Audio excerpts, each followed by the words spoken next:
books I've chosen to share with you today are all graphic novels that celebrate diversity. If you are interested in reading about different cultures and human experiences that are different from your own, then I think that these books will be right up your alley.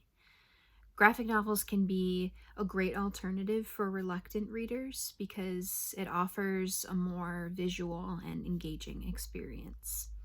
From reading about different events that happened in history to getting insight into what it's like to live with a disability, I think that graphic novels have been a great way to portray these different experiences. And I'm super excited to share some of my favorites with you today. The first book that I want to share with you is El Deafo by C.C. Bell.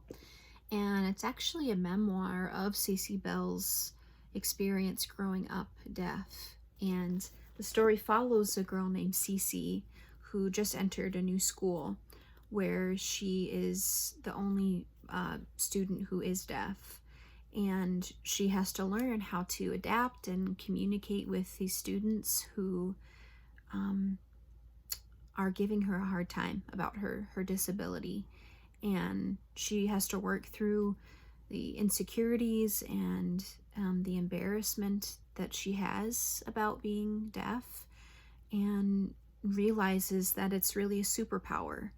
And a really unique aspect about this book is that Belle actually uses color to portray Cece's struggles. And if you can see here,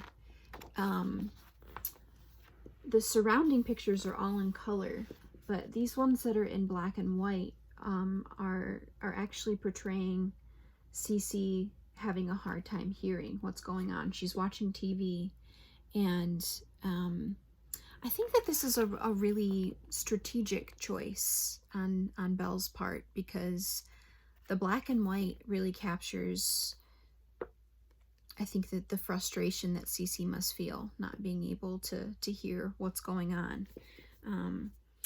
So yeah, overall, I think that this book gives a really honest depiction of what it is like to live with a disability.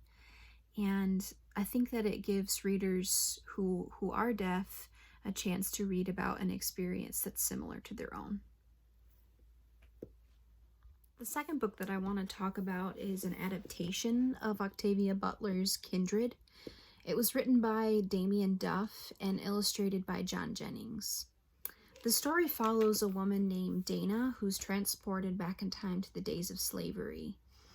The illustrations are difficult at times to look at because there's a lot of violence, and I think that the colors that Jennings uses are dark and menacing.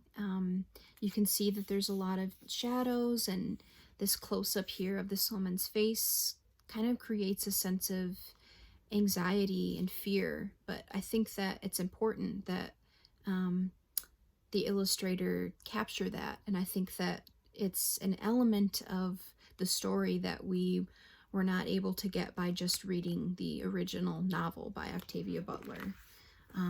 So I think that this book does a great job of working as a supplement in a way to the original story, because the illustrations really make it come alive more and give us a better understanding of the difficulties that Black people experienced during that time. Third book I want to share with you is called Pashmina by Nidhi Chinani, and it follows the story of a girl named Priyanka as she's trying to discover parts about her family's history. So she's always been curious about why her mom decided to leave her dad in India, and she's also been curious about her other family that's in India as well that she's never met before.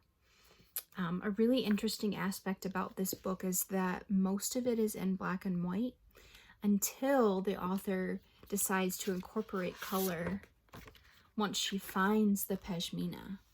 So as you can see here, the black and white is actually supposed to portray her time in the United States when she's at home. And then once she finds the Pashmina, she is transported to India whenever she wears it. And so her time in India is all in color. So I think that that is a really fun way to portray setting, and to sort of help readers decipher between the two settings. And yeah, I think that this is a really fun way to be able to read about Indian culture and customs, and it helps readers understand why the Pashmina is such an important part of Indian culture as well. The last book I want to share with you is called Barefoot Gen. It's by Keiji Nakazawa, and it's actually a memoir of Nakazawa's experience living through the bombing of Hiroshima. So the book is mostly the time leading up to the bombing and his life with his family. And an interesting part about it is that it's all in black and white. The illustrations are in black and white, but he uses a lot of shading and lines to create anxiety, similar to how Kindred is illustrated. And there's a lot of symbolism in it as well.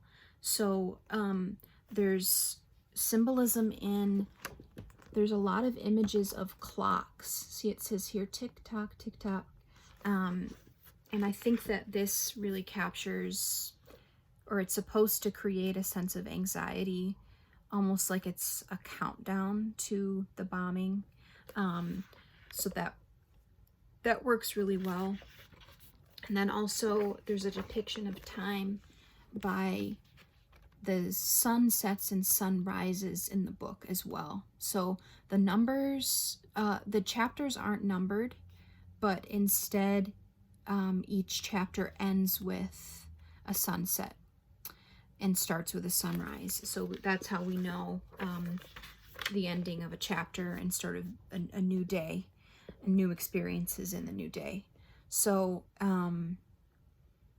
this one is hard to read as well as you get to the end of the book.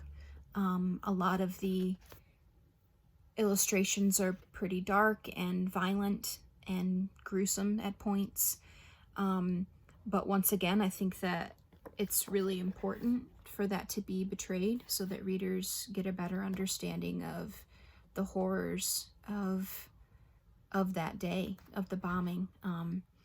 And I think that Nakazawa gives a really heartbreaking and honest portrayal of this experience that he lived through.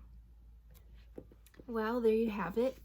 I hope that through watching this video, you are encouraged to read more diverse books, especially diverse books that are graphic novels. I think that